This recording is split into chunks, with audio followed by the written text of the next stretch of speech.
Alors cette histoire que je vous raconte, c'était en septembre 2013. À l'époque, j'habitais encore à Nice. Et en fait, voilà, j'avais juste envie de me promener tout naturellement aux alentours du fort Montalban. Une simple balade avec mes parents. Alors il faut savoir que c'est vraiment un endroit que j'affectionne particulièrement depuis que je suis tout petit. C'est comme s'il y avait un lien finalement entre ce lieu et moi. Alors on ne peut pas normalement visiter l'intérieur du fort comme de nombreux autres monuments historiques justement.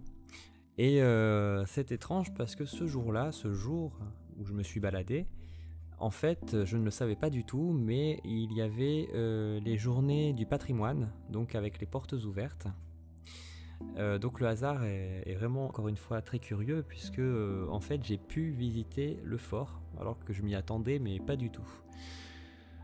Donc nous suivons le guide, je rappelle que je suis avec mes parents. Mon père décide de ne pas faire la visite et de rester à l'extérieur, donc il nous attend. Moi avec ma mère, voilà, un grand plaisir du coup de le visiter, c'était vraiment quelque chose dont j'avais envie depuis très longtemps. Donc on suit le guide, on décide de fermer la marche parce que voilà, on laisse les touristes rentrer en premier et puis on n'aime pas du tout ouvrir le bal. Il sort son trousseau qui est aussi vieux que l'endroit. Il ouvre la lourde porte qui fait un bruit très caractéristique. Et là, on entre. Alors après avoir franchi le seuil, personnellement je me suis raidi. Je voyais bien en plus que ma mère était dans le même état que moi. Pas très très bien. On est tous les deux sensibles aux lieux chargés d'événements et d'histoires. Donc on a eu quand même, tout de suite, on a été pris vraiment par l'endroit quoi. Et on a eu le même réflexe, elle et moi, c'était de regarder sur notre droite. Il y avait une sorte de long couloir en pierre qui personnellement moi me faisait ressentir de l'angoisse et ma mère aussi. Alors d'extérieur c'est quand même un endroit qui est magnifique, qui est très reposant, mais je me serais jamais douté qu'à l'intérieur c'était pas le cas quoi.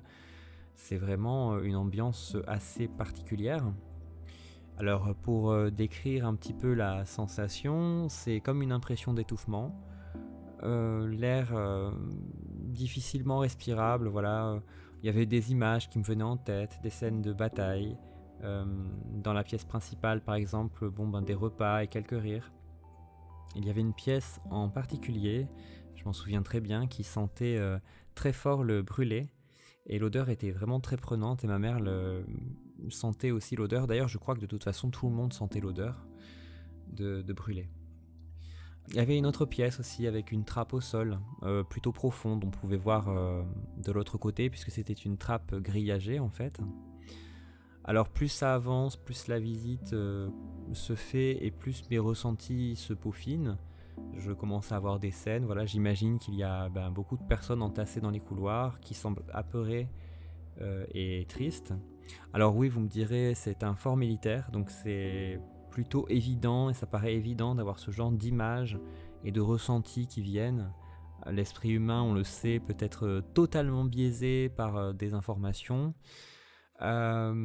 Cependant, il y a quelque chose qui fait que c'est un peu différent puisque en fait moi je ressentais une présence en particulier, une présence assez forte, assez masculine et j'imaginais très très bien la chose.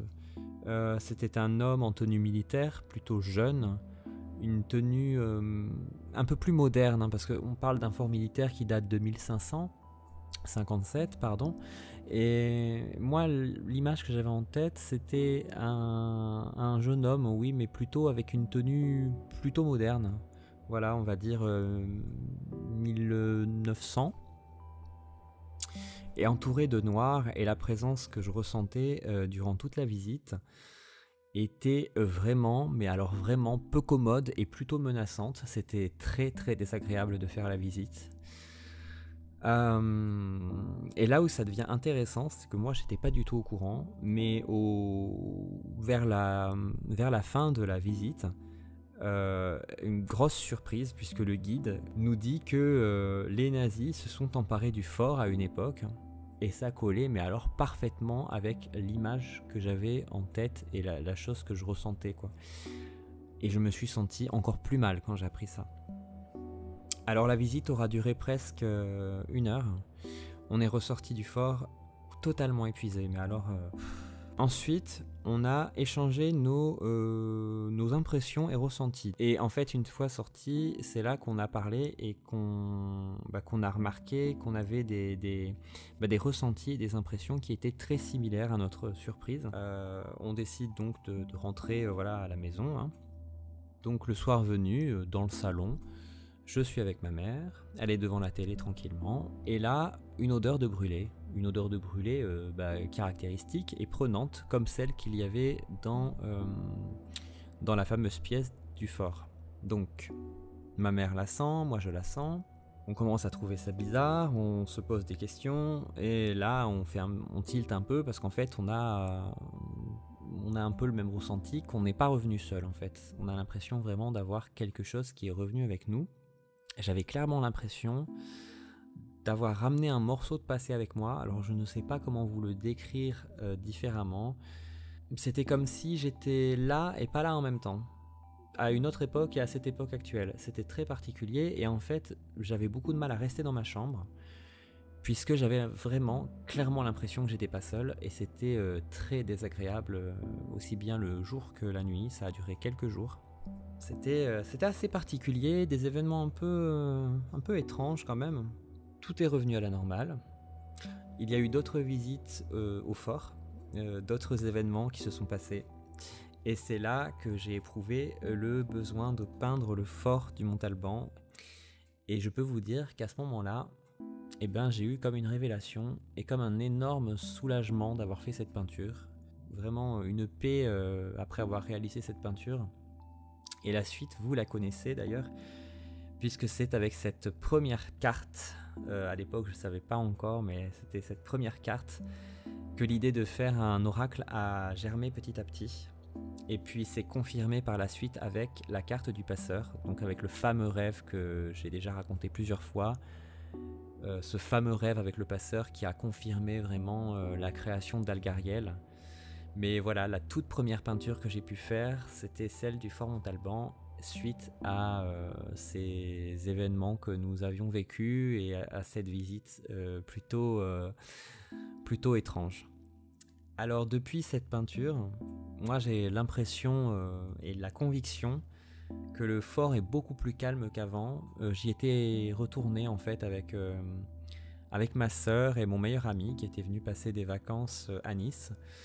Et il y avait mon neveu également et ma nièce, et je me souviens que mon neveu s'est arrêté devant le fort et a dit « Regardez, il y a un garde qui nous attend et il dit que nous sommes les bienvenus au fort. » C'est troublant, c'est perturbant, et puis c'est vrai, moi, ce jour-là, je me rappelle que je me suis vraiment senti très bien et j'étais vraiment le bienvenu.